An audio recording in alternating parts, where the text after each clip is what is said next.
There are better ways to get away from my shitty comedy, Mom and Dad. Just don't show up or do the whole flat tire thing. I couldn't believe it.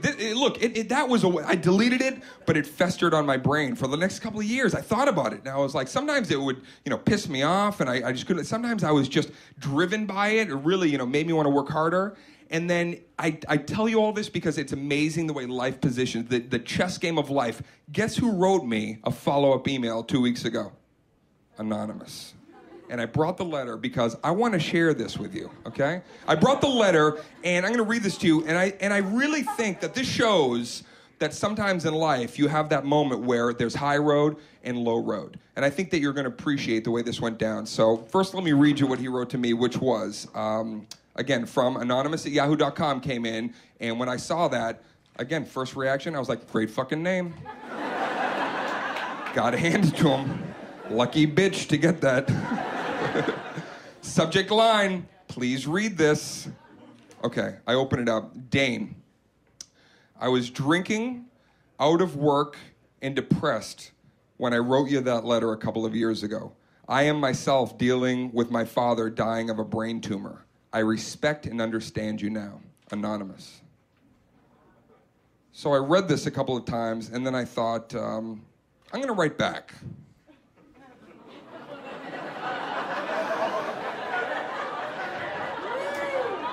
Anonymous, your father got a brain tumor because he was tired of thinking about his drunk, jobless, spineless fuckface of a son. I win.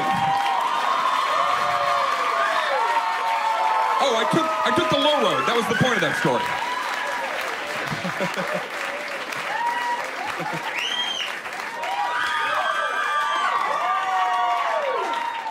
The point is, we should all take the low road once in a while. It feels great. Don't worry, I'm going to apologize in 2 years. What I really want to tell you is that what I've learned through all of this, through thick and thin, the only thing that really matters really is family. And I know that someday I'd like to have a large family. I would like to have a multi kind of ethnic, cultural family. I want to adopt. I want to adopt. I want to have children from all over the globe in my household. I want basically a United Colors of Benetton ad for a family. Beautiful children wearing colorful sweaters at reasonable prices. That's what I would enjoy. I would like a little Samoan boy who's 14, but he looks 48 because he's a brick shithouse. And that's going to be his nickname, Brick Shithouse. I want a little Irish girl, mop top, fair skin, with an eye patch from a birth defect. But we treat her like everybody else except when we're playing wiffle ball. Ha! Daddy! I think that the most beautiful babies on earth, the most beautiful infants, maybe human beings, whenever I see an African-American baby boy, I don't think there is any more just handsome infant on the planet. I know that someday I would like to be the proud father of a beautiful black baby boy.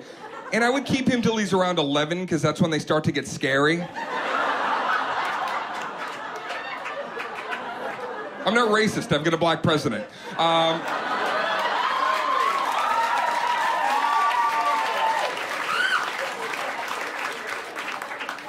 In order to have these things, in order to have a great family, you gotta have the right woman. I've had some great women in my life. There's some unbelievable high caliber women out there in the world, and I know that when you're finally with somebody, it feels right. I also know that girls, you're strange creatures. Okay. I learn new things every day. I thought this was an urban myth. I didn't know this was actually true. If a bunch of strange women start a job together, they don't know each other, right? Your vaginas will sync up like wireless routers. It's like beep, beep, beep, beep, beep. Hey, you want to bleed on the same day? Beep, beep, beep, beep, beep. What do you think, the 11th? Let's all bleed on the 11th. Beep, beep, beep. Weird. I don't get it. That's like salmon swimming upstream to die, universal shit. I don't get it. And guys don't have anything like that. What if I got an erection right now and every guy got an erection just because I did? Can you imagine that? This looks like fucking Stonehenge of cocks in here. I also know about the little challenge game. I know about the little challenge game with women. Is this your girlfriend right here? Do you know about the challenge game? This your girl? This is your wife? And how long have you two been about to break up? Let's go. Snap to it. How long have you guys been together? Okay, so you know about the challenge game, or do you not know about the challenge game? Yeah. You don't know? Well, listen to this shit. I'm about to blow your mind.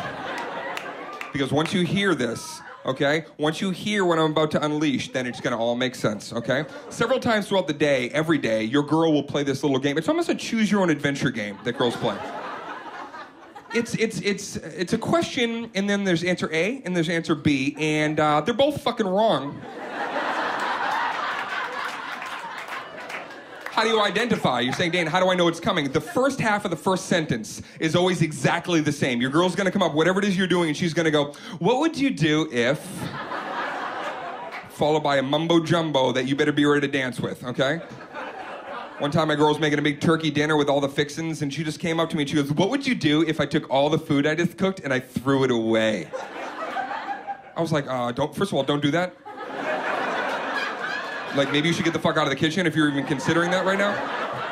If you do that, I'm gonna walk to Subway, but I'm gonna be ruminating about what a bitch you are for throwing away all the fucking fresh food.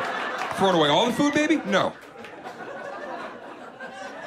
You wanna throw away the green beans? I don't give a shit. I don't like the green beans anyway.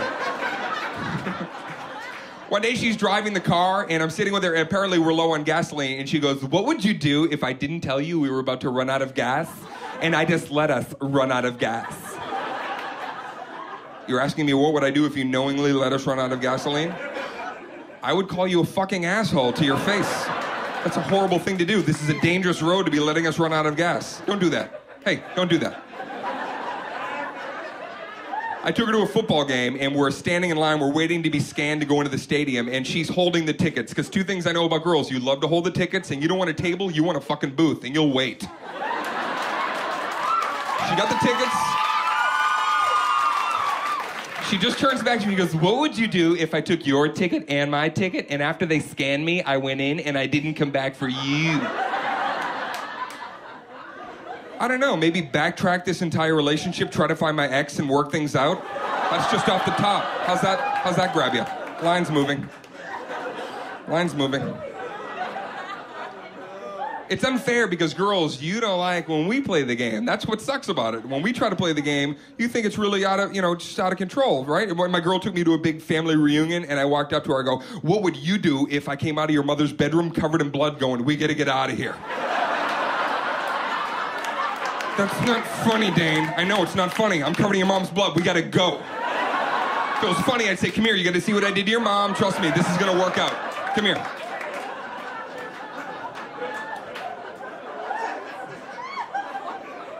The more I realized and started hearing this, I realized that my own hypothesis went further, and it's not just women. Guys, we actually play this game with each other, but it's so salacious. It's a far more sinister game. One time I was driving, me and my buddy Bobby, we're at a red light, and we casually look over, there's a daycare, and Bobby turns to me and goes, dude, what would you do if when we looked in the window of that daycare, there was a teacher blowing a little boy who was crying?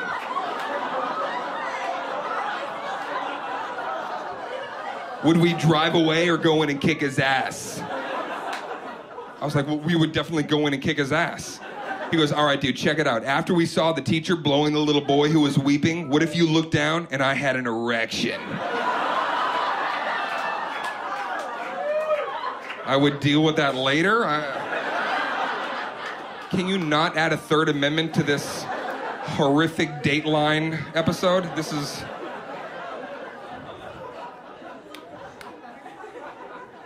But I have had the great women in my life. I will tell you that sometimes I've realized that you have a moment in a relationship where you realize, you know what, I think this is going to go the distance. You know, you kind of know. There's something, somebody comes through for you. And then there's also those moments where one sentence can change the perspective and sending it spiraling out of control. I was in that situation as well. I was with an amazing woman, beautiful African-American woman. We dated for 4 months. And it was great, just even those 4 months. We didn't have sex on purpose. We really wanted to get to know each other and just kind of, commiserate and talk. And I remember the moment she called me at 11:47 a.m. on a Wednesday afternoon. That's when I picked up the phone. She goes, I want to make love to you tonight. And I was like, yes. I lit a whole bunch of candles. I made a Sade mega mix with Jay-Z. It's a mashup. Sweet as motherfucking Taboo. She finally arrives. I open up the front door. She looks amazing. We start to make out right there. We're just giggling, and we start right away kind of taking off each other's clothing, and it's getting really frisky. We're falling all over each other. Then we start going up the stairs to my bedroom, and, you know, we're kicking off shoes and pulling off her dress. And then we're in my room, and now we're completely naked, and I lay her body down, and she comes up on her elbows, and she kisses me right here on the forehead. And it was sensual and amazing. And I caressed her cheek, and she got very coy, you know. She got shy, and then she rolled on top of me and put my big fat cock in her. And no. I want you to know everything. I want you to know everything. And then as she slowly started to ride me, the sunlight was just beaming off her gorgeous flesh. And that's when she looked at me and she said, "Fuck me, you white piece of shit."